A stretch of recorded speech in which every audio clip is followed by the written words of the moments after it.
can hear how they are all mumbling. Like Good afternoon. Good afternoon, everyone. Thank you very much for joining our live session called How Much Can You Really Learn About Candidates? My name is Sandra Bichl. I'm a senior consultant at Career Angels, and with me today is Rikard Larsson, Professor Rikard Larsson, representing Decision Dynamics. If you could please introduce yourself and the company you represent. Well, I am a double doctor. If you want to get more credentials, but I'm mainly here because I'm a co-founder of Decision Dynamics that we did about 25 plus years ago here in Europe. It was originally started in the US more than 40 years ago. And we are a research-based company with publications in Harvard Business Review and Academy of Management, and we've been working with multinational companies for many decades and millions of career profiles, for instance. Your turn. Yes. So I represent Career Angels today. That is a data-driven consulting boutique that has been active on the market since 2010. We cover topics for both our B2C and B2B customers. When it comes to individuals, what we do is career management and job search. When it comes to working with companies, we provide outplacement services and help improve recruitment processes and employer branding. We have supported over 10,500 professionals individually on a one-on-one basis, and since January 2020 we have trained almost 20,000 people. And I'm and I'm very happy that we have another session from our webinars today around what would you like to know about your candidates. So what is it that we can know? Well, one possible piece of knowledge is the career self-awareness. How aware are candidates of what's their most engaging career? And it's also interesting to know how well you fit with the manager in question. And what kind of time horizon do the candidates have? We tend to differ, whether it's long or short. And then perhaps the most commonly focused, the job fit between the person, the personality, or IQ, if you want more static tools, or career motives, decision styles, and other kinds of more behavioral measures and how they match the job requirements. And then what are the expectations of these? Do we have the same expectations? Typically, we don't. And how is the fit with the team members that you're going to be part of if you are selected? And do we have the right accuracy of in terms of culture expectations? What are the expectations about the organization? And the expectations are one thing, and the cultural fit is another, which is then the eighth and last of these 8 points. If you click one step further, thank you. Yes. So which one of these would you like to know? I hope you would like to have them all, because they all make sense. But how many of these do you typically do? One. Most recruitment processes tend to focus on the job fit. But do they measure career self-awareness? Not many. They perhaps the recruiting manager does interview some of the last people, and if they feel chemistry there, then there is a fit, they think. But that's very superficial. Time horizons, how do we measure that? And aren't we all applying to the same job, this job in the ad? No, but people have different views of that same job. Even people that are in that kind of job have different views on what they are doing. How do you measure a team? Yeah, and are we expecting the same thing? I mean, even inside an organization, we have different views of our culture. How do you then expect different candidates from the outside to have the same view about the organization? Well, it's our organization. Well, it's their expectations. So and culture fit is not that easy to measure either. So 1 out of 8. My skepticism kicks in and says, of course, it would be great to all to find out all of these things, to know all of these things about job candidates. On the other hand, it my mind goes straight to, well, that means that I'd have to spend at least 3, 4, 5, 6 hours with a candidate to really no, but that's the first thing that goes, okay, of course it would be great, Yeah. but then it takes a lot of time to find these things out. Yeah. Well, especially if you treat them as 8 different things, that requires 8 different tools with 8 different suppliers and so on. But you can get all of this with the same tool, the career view. A little bit different applications. Let me quickly, many of you who have heard me before will have heard me talk about the career model before, but for all of those who haven't, here's the short version. We differ between 4 fundamental career concepts. The expert, who is specializing in depth, trying to become as good as possible for as long as possible. You identify with this, basically. You are your career. The linear make their career by climbing upwards towards higher managerial positions, and the faster you climb, the better. If there's a lot of promotion, you stay. If there is not promotion, you jump to another ship. Spiral, you rather discover your career. You go out with the expectations of an expert or linear, but after 5-6 years, motivation goes down, and you're wondering before your bathroom mirror what am I doing and who am I? And the people around you are wondering even more. What's wrong? You have a great job. Well, there's something missing, and it can take years before you find out that thing that will give you a boost. And then you get another dip, and then you go, wow, what if I do this and that 5 years in each? Wouldn't that be a fantastic career? But it can take 20 years to discover that you should do that, because that's not what we tell you at the universities. And finally, transitory, they don't even think that they have a career, because they are changed so often to so different things. There is no relationship, no red thread, whatever. So basically they want to do as many different things as possible. So those are the 4 different career concepts. And we measure not only the career concepts, but also the underlying career motives with 38 questions only. And the career concept is then, what is your ideal when you're thinking? Which direction would you prefer to develop in? And how long time period? And then you can perhaps you need to compare with whether this direction is a misdirection or not. So please go to the next one, where we also look at the underlying motives, and we can compare these underlying motives with the career concepts. And if there are concepts that are not backed up with motives, that is what we call a misdirection. So then you go trying to go for something that is not really engaging you. On the other hand, much more common, the motives are not backed with the concepts. We have surprising motives, and that's good news once you have discovered them. But if you don't discover them, then how can you find your best career direction? And then if you click one more time, there is the middle where there is both head and heart coincide, and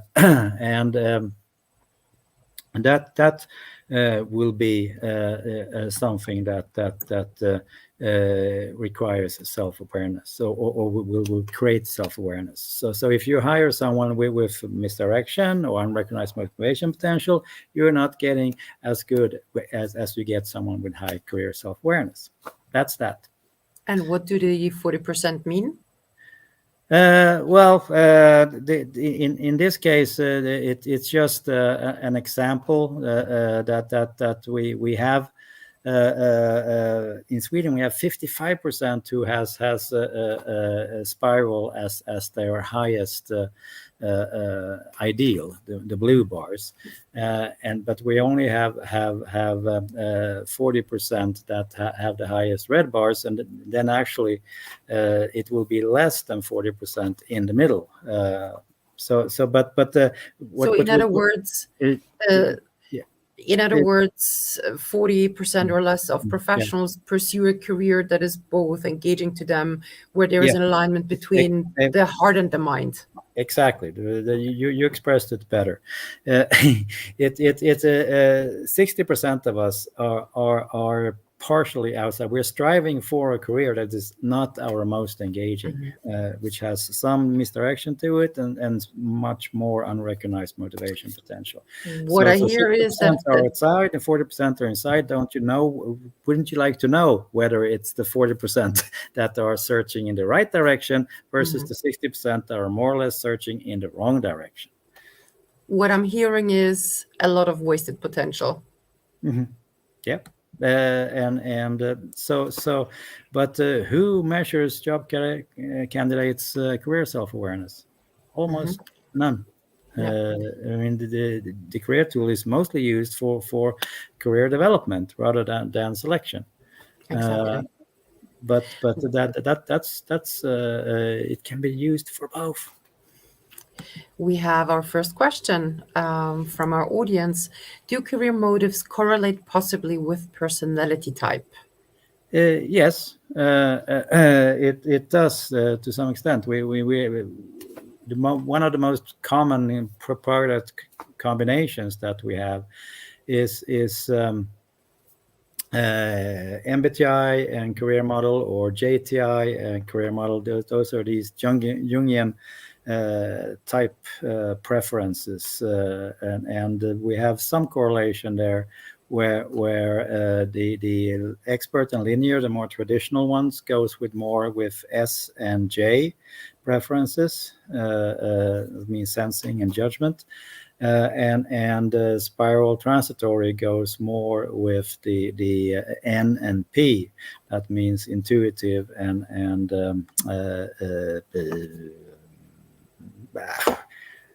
perception. Perception is the P standing for, which is a more open lifestyle. Thank you. So that's an example. We can find more, but the good thing about decisions, the career motives and concepts, is that they are dynamic. They change over time. The personality types are static. They don't change over time. So you can't learn anything. Learning is basically measurement error in the world of static tools. So turning to the candidate boss fit, we have this spectacle slide that I also have presented a couple of times before. Basically, if you click on the first one, you see that the expert looks at another expert and see someone who is serious, but wrong, because you are more right yourself. And the linear boss decides more than they know. Spiral, they are rather flexible but lack focus and stamina when they go off sideways after 5 years or so. And the worst of them all, according to the expert, is the transitory. They are jack of all trades, master of none.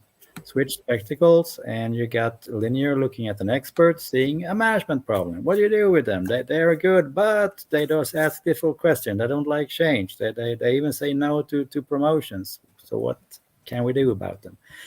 Linear looking at another linear, this goal-oriented, but it can also be a competitor or out to get my position or even climb above me. And the spiral going sideways, don't you know which way is up? You must have a faulty compass. And the transitory has a hopeless CV. You couldn't become a manager with that kind of CV, at least not before. Switch spectacles again.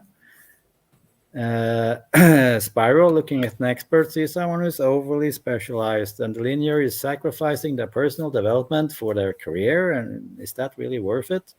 And then the first really positive, a spiral discovering another spiral and telling their spiral story. That sounds really interesting. I could do that too. But then again, the transitory, they never use their old experience. They just jumped to something completely new. Isn't that a bit wasteful? And finally, switch to the transitory. That then we view the expert as pretty rigid and narrow-minded, and linear as a conventional careerist, and that's not very fun. Spiral as rather flexible, but too careful to take the many quick, wide turns. But if they happen to bump into another transitory, that's a free-spirited soul. So this is how we often sort of misunderstand one another was one word. Often even devalue or distrust people that has difference. Out of 16 combination, 14 are negative, which is a terrible waste. And it creates problems when you have developmental dialogues with your boss, for instance. Next. So, in other words, it's important to remember that there is a bias, that we have bias, very often unconscious These bias things against. here, Exactly. and they differ in ways we didn't expect. We have one more question from Nabil. Can a person be in more than one career motive over time? Absolutely. We measure all four sets, and actually each red bar is a set of motives, where there are two major ones, but there are often some small ones too. So you have a whole profile of more or less high motives, and that profile vary over time, depending on what you satisfy, what gets stimulated, and so on. Then we can compare candidates then to the boss by placing them into what we call the team diamond, where in this case the boss is a linear transitory person, and there are two spiral candidates, BE and BF. BE is slightly more closer to the boss because they're more leaning towards the transitory side, while BF is further away. And we can also measure compare the two persons candidates motives with the boss.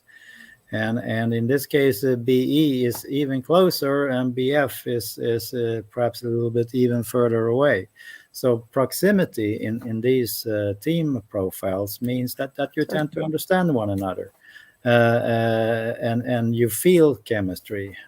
Distance is rather that here is some complementarity, because if you just choose the self reproduction replication, the minimes, then you're not adding. You're just adding the number, but not the variety or diversity. Then we go on to number 3. How are the time horizons? You have basically already touched upon that before. Absolutely. This is the quickest dimension of them all. Because if you click one more time, you can see that the one that has the longest time horizon, that are basically applying for a job for a decade or so, are the expert. But if you compare that to a transitory, they might be looking for a new job in a year. So the time horizon is crucial to whether you can keep people, but we don't measure the time horizon in recruitment.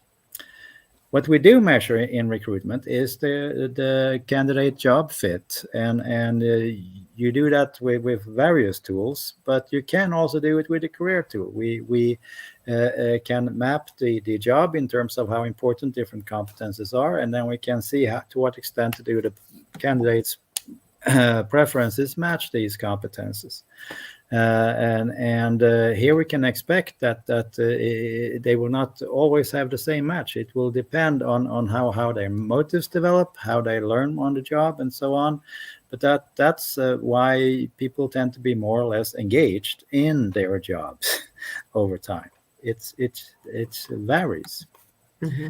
I'm not saying that this is unimportant, but it's not the only one. We are mistaking if we think that if we just match the personality that is written in the human stone of DNA with the job requirements, then you will have a fit for always, and that's rare because people are Exactly. more dynamic than so. Yes, next. With the competences is also a good thing to know that we have expert competences that are more routine-like, specializing, long-term, persistent, quality, professional, versus the linear competences, which are more upward-oriented. It's leadership, it's profitability, it's growth, competitiveness, goal orientation.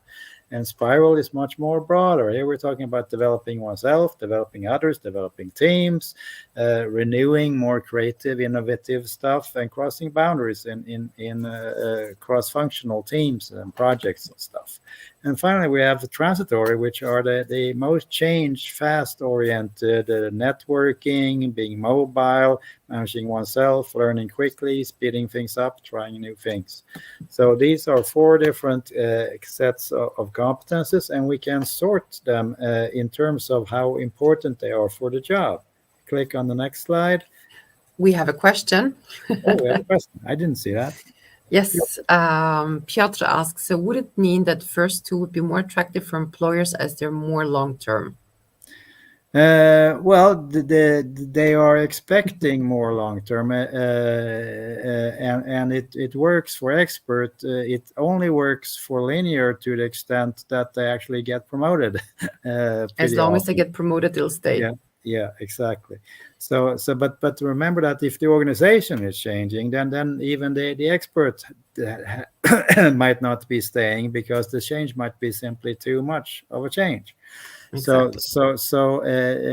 There are people who think like that, like recruiters, because they conform to the traditional views of CVs more. But in our dynamic, we all four of these sets of competences are needed. We not only need the dynamic ones like they thought in the first IT bubble. But anyway, let's move to what kind of expectations, because you can not only measure the job by sorting these competencies, you can also have the candidates measure what they think the job is about. So then they sort the competences not based on knowledge of doing it, but based on their expectations. So how critical do they think this is? And they also sort them in terms of how motivating. On we click one more time horizontally. So you put the engaging ones to the right and the disengaging ones to the left. And then you get what we call a developmental map. But this can be used to what we call future-proofing selection. If you ask them what they do expect, then you find out that the candidates have different expectations. And some are more right and some are more wrong.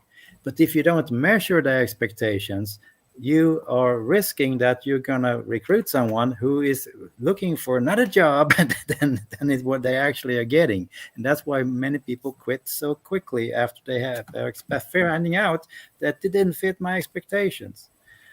Once you get to sort this, there's a tendency also of people to put if they think it's important, they also say it's very engaging. There are very few people, if you click again, that would actually admit that, well, I know this is important, but I hate it.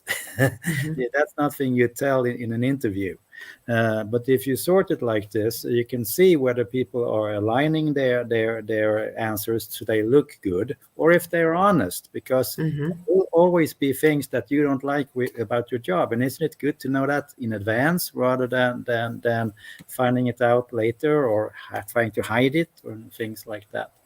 There is also another corner here, which is these are I love them, but they are unimportant. So then you don't have time to do it in the job that you're being hired. Do they admit that? If they do, then you can also think perhaps we can nudge this job so we get less of those killers up in the upper left-hand corner and more of those drivers in the bottom right-hand corners. And then you have developed the job to become more engaging. Everybody can win on that. And you don't have to be a job candidate to do that. We often do that kind of work in terms of job crafting, where somebody says, well, I don't feel engaged, I want to change my job. And then we say, well, maybe changing a job is not the solution. Maybe there's something you can do about your current job. Let's map it out and see how you can turn engagement killers into boosters, renegotiate some aspects of your job. So doing that exercise is, I'd say, a very valuable exercise to go through for everybody. It was not originally designed as a selection tool. It was designed, we call it the developmental map. So you can develop yourself, you can develop your job, not only yourself. But then we found out that it's very useful to use it even in recruitment. So reusing the same tool is very sustainable. Then you don't only have to map the relationship with the boss. You can map the relationship with the team members that you're going to be recruited into, to see whether you are just like them or if you are different, and what their advantages or disadvantages have different candidates in terms of what they contribute. So it's basically the same thing. Proximity means that if there's a whole group we often find HR groups all down in the spiral corner. and what a surprise. They don't have much linear, so that is nice for them, so to speak, but it explains one reason why linear line managers have trouble with HR. The best teams tend to be more diverse. And so you need to get over that initial thing to get just as similar members as possible. And then we have a different map here. It's a cultural map. We have 28 cultural cards that we can sort of how prevalent are they in the organization on the vertical axis, and then how engaging they are, or if you click again, on the horizontal axis. And this is if you have a candidate sorting these cards, then you actually, well, I think there's a lot of this, and I think there is not much of this. And guess what? People can't even agree on what there is more or less of those that are already employed. But if they are outside the organization, they will vary even more, because they have only peeked through some windows here and there and heard something and looked at the internet and so on. But wouldn't it be great to know what the expectations are? Because they are not applying. You think they're applying to the same organization, but they don't have the same expectations. So sorting these culture cards is another way of also finding out. And you have the same dynamics as before to what they admit to, so it's a very transparent exercise. It's you got it. And then we can also map the whole culture. We have a questionnaire with 78 questions that measure the strategy, structure, appraisal, and rewards. And in an expert culture, it's more focusing on functional departments, quality, and recognition for the expertise. If you then look at the linear culture, it's more growing the pyramid to become as high as possible, so you can get promoted so often if you provide high performance. And if it's spiral, we are talking to more diversifying into new business areas. You can do that in a project or matrix organization where you have some creative cross-functional project rotations going on. And finally, transitory, they don't even want the complex organization. Let it just go after opportunities wherever they happen to arise. We can have some informal teams. We can move fast and break things speedy, and we don't want to have someone supervisor sitting on our shoulder all the time. So we then can measure how much of these four cultures you have in the yellow bars, and we can compare it with the career motives in the red bars. And in Sandra's case, it's not you, Sandra, but it's another Sandra Sample. And there is a perfect fit, but there isn't 1% of us that have that perfect cultural fit, because there tend to always be some gaps. And look at Joe here. He has two pieces of good news. Spiral is fairly motivating to him, and it's fairly prevalent. And he basically hates the transitory, and there is no transitory. So those are two good news, but there are also two bad news. If you look at the linear, that's what's by far the strongest culture, but that's the second worst motivation for Joe.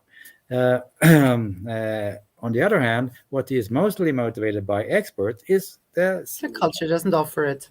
no. So there is both disturbing when you have too much of a culture you don't want, and lacking patterns when you have too little of the culture that you do want.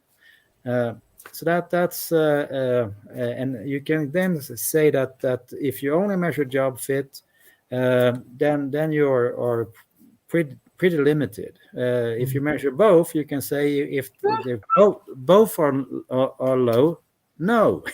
But if you then have high job fit without measuring culture fit, then you know you'll succeed in the job, but there is a risk that you can't change to other positions, or you're not being appreciated by the main thinking, the main values of the organization. On the other hand, if you just measure culture fit, you may be failing at the job, but you do have some advantages if you fit the culture, because you might find better fitting jobs inside of the organization, and you can develop there. But when you measure both, the best thing is that you can have the best of both worlds. But if you only measure one, you can't. You won't know the other one. So if we want to summarize this after this intense 30 minutes of Larsson Sonian presentation, this is a career profile of a person. We can then compare the blue bars with the red bars and see that this is actually Joe again. He has been fooling himself to pursue a linear career, but he's really motivated by becoming as good, knowledgeable in a field, specialized field as possible. We can also see that he leans more towards the long term rather than the short term, even though there are some spiral dynamics. The job fit in this, if we had a microscope, we could see that it actually fits him pretty well. But when we look at the culture fit, it's a mixed bag, as it often is. And we can then also compare with the interpersonal fits with the two team diamonds that we have looked at with the manager and the team members to get a better idea about these two interpersonal issues that we normally just hope will be great. So that was the summary. So the career model is something that can be used not only for selection that we have talked today, it can be used for who do you attract, how do you develop them, how do you appraise them in terms of, for instance, the appraisal factors in the culture, how do you retain them by rewards, which is also part of the culture, and how even do you help them exit. So if you're a manager or in HR, perhaps you would like to become certified in using this career tool. If you're a consultant or a coach, perhaps you want to be certified to use it with your clients. And we have convenient, time-efficient online certification. Next one is October 12 in English. Only 3 live sessions, a total of 14 working hours, but only 5 hours on screen. So please contact me via LinkedIn or my email to discuss possible certification and possible collaboration. We also have a website there. Thank you. On the other hand, if you'd be interested in becoming a career consultant, Career Angel starts our career consultant course, this time in Polish. We start on October 9. We do have an early bird special until September 25th. And I would recommend you follow Career Angels for news, because we also have career consulting courses in English. It's an easier And language. that's true. Also, to wrap things up, and we'll have, I'd say, 5 minutes for Q&A. If you want to have access to the materials, fill in the form under this link, careerangels.eu/series of webinars. And if you want to discuss the material in your own context, be it for your own career path or how you can apply that in practice, you can always book a career consultation. Just go into our website and book it through there, or simply email me or find me on LinkedIn. Now I'll stop sharing the presentation at this moment. If you have questions, ask. And I don't know, some of you might have noticed somebody decided I don't need my lights on anymore. So give me a second. I need to switch on the lights. But let me, okay, just give me a second. And it's good for the environment.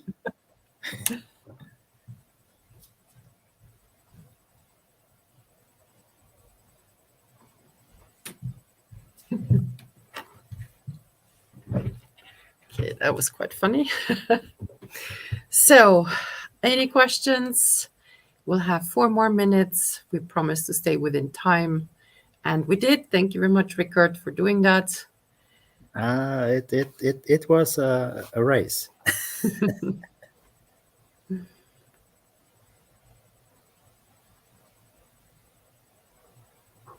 While people might or might not be typing, I'll add. Oh, okay. Let me flash that question. The question reads, you recommend this kind of test for employers during the interview process for candidates, or has more impact during the career development for employees while on job? May I answer that question, please? Yes, please. Go ahead. Thank you. I've been doing more clicking than talking today. At Career Angels, we discovered this tool about 6 years ago. And we redesigned our recruitment process. And since we have fully integrated the Career View tool into a recruitment process, our attrition rate has gone from 30 to 50% to 0%. So I definitely recommend to include it as early on as possible, ideally during the interview process. Having said that, I do also recommend to use it for career development, because as Rikard already mentioned, people change. And in 1 year, somebody could say, listen, I really want to become a team leader. And they truly feel motivated and engaged by that. And 2 years later, when updating their career motives and through what they have learned, it might very well be that they've discovered for themselves that this is not something engaging anymore. So I would say definitely do it for both. It's Would a you agree? multi-purpose. Yes. It's a multi-purpose thing. They don't exclude one another. It's actually Exactly. you can use it for early sorting. You can use Selection. it for the late part if you prefer that. You can, once you have used it for selection, you can also already use it for onboarding, because you don't onboard an expert in the same way as you onboard a linear or a spiral. And then continued development, it can be reused or it can be supplemented by redoing it. And then you can compare what has been stable and what has changed. Most people have some things that are stable and some things that are changing. We shouldn't exclude one or the other. How much time should pass between tests? Well, I mean, for experts, it can certainly take, because they tend to be more stable in their sort of personality also, and that perhaps we're talking about several years. But for more dynamic people, which have some linear, some spiral, some transitory in them, then parts can change within 6 to 12 months. Especially if the job is changing or the culture is changing, the organization is changing in mergers and acquisitions, for instance, and so on. So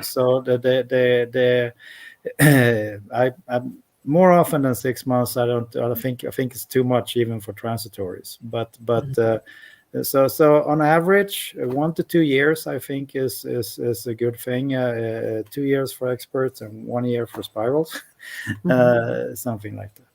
Okay, fantastic. Thank you so much. Looking at the time, I'd say that was a good last question. So thank you once again, Rikard, for joining one more webinar in our series of webinars. More to come soon. We'll keep you posted through our social media channels. And again, if you're interested in materials, get in touch with us. We'll happily share. Yep. Thank you very much. Piotr says thank you as well. Thank you for joining. Thank you for interacting and being interested. Have a lovely evening, everyone. Goodbye. Goodbye.